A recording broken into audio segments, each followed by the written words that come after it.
তারেক রহমান নিজে জানিয়ে দিল মালয়েশিয়ার কলিং ভিসা চালুর ফাইনাল তারিখ ও বলল নতুন ভিসা করতে কত খরচ হবে, সাধারণত মেডিকেলে কত খরচ হতে পারে, কি টেস্ট করতে পারে।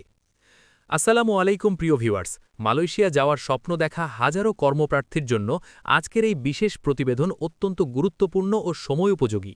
তাই ভিডিওটি শুরু করার আগেই আপনাদের কাছে বিশেষ অনুরোধ, আমাদের চ্যানেলটি এখনই সাবস্ক্রাইব করুন এবং পাশে থাকা বেল আইকনটি অন করে রাখুন, কারণ আজকের ভিডিওতে আমরা বিস্তারিতভাবে আলোচনা করব তারেক রহমান নিজে যে বক্তব্য দিয়েছেন মালয়েশিয়ার কলিং ভিসা চালুর ফাইনাল তারিখ নিয়ে, নতুন ভিসা করতে সম্ভাব্য মোট কত খরচ হতে পারে, সরকারি নির্ধারিত ব্যয়ের কাঠামো কেমন হতে পারে, সাধারণত মেডিকেলে কত টাকা লাগে, কোন টেস্ট বাধ্যতামূলক করা হয়, নতুন নিয়মে কী ধরনের সতর্কতা মানতে হবে এবং কিভাবে নিরাপদে পুরো প্রক্রিয়া সম্পন্ন করবেন, সবকিছু ধারাবাহিকভাবে বিশ্লেষণ করে তুলে ধরা হবে।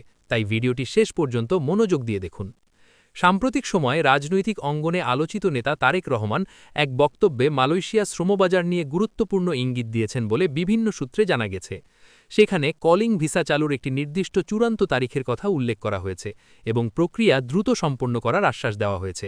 তবে একই সাথে বলা হয়েছে আবেদনকারীদের অবশ্যই বৈধ প্রক্রিয়া অনুসরণ করতে হবে এবং কোনো অনিয়ম করলে কঠোর ব্যবস্থা নেওয়া হবে। এই ঘোষণার পর থেকেই কর্মপ্রার্থীদের মধ্যে নতুন করে আশার সঞ্চার হয়েছে। এখন আসি সবচেয়ে গুরুত্বপূর্ণ প্রশ্নে, নতুন ভিসা করতে মোট কত খরচ হতে পারে।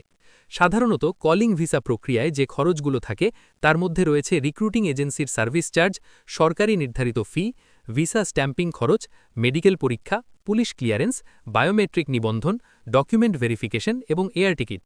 সাম্প্রতিক আলোচনায় ইঙ্গিত দেওয়া হয়েছে নির্দিষ্ট সীমার মধ্যে খরচ নিয়ন্ত্রণে রাখার চেষ্টা করা হবে, যাতে অতিরিক্ত অর্থ আদায় বন্ধ হয় এবং স্বচ্ছতা নিশ্চিত হয়।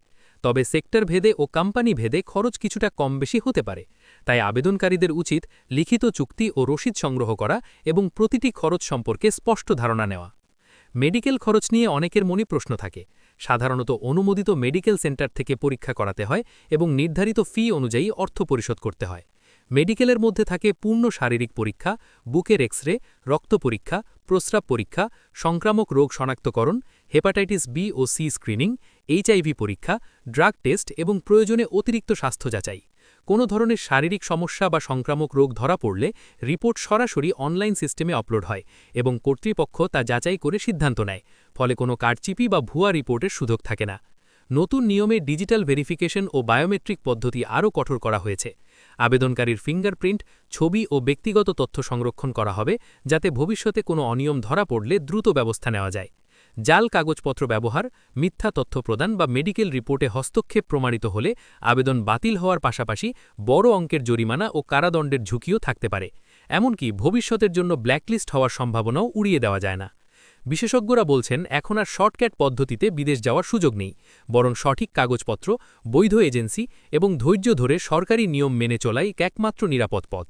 পাসপোর্টের মেয়াদ কমপক্ষে 6 মাসের বেশি আছে কিনা তা যাচাই করুন। এনআইডি তথ্য মিলিয়ে নিন, চুক্তিপত্র ভালোভাবে পড়ুন এবং প্রতিটি কাগজের কপি নিজের কাছে রাখুন।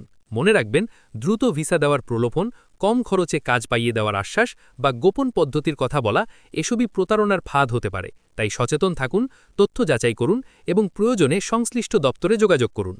সবশেষে আবারও বলছি, মালয়েশিয়ার কলিং ভিসা চালুর ফাইনাল তারিখ, নতুন ভিসার সম্ভাব্য মোট খরচ এবং মেডিকেল টেস্ট সংক্রান্ত প্রতিটি গুরুত্বপূর্ণ আপডেট সবার আগে জানতে আমাদের চ্যানেলটি এখনই সাবস্ক্রাইব করুন। ভিডিওটি লাইক ও শেয়ার করুন, যাতে আপনার পরিচিতরাও সঠিক তথ্য পায় এবং প্রতারণা থেকে বাঁচতে পারে। সামনে আরও বিশ্লেষণধর্মী আপডেট নিয়ে আমরা নিয়মিত হাজির হব ইনশাআল্লাহ।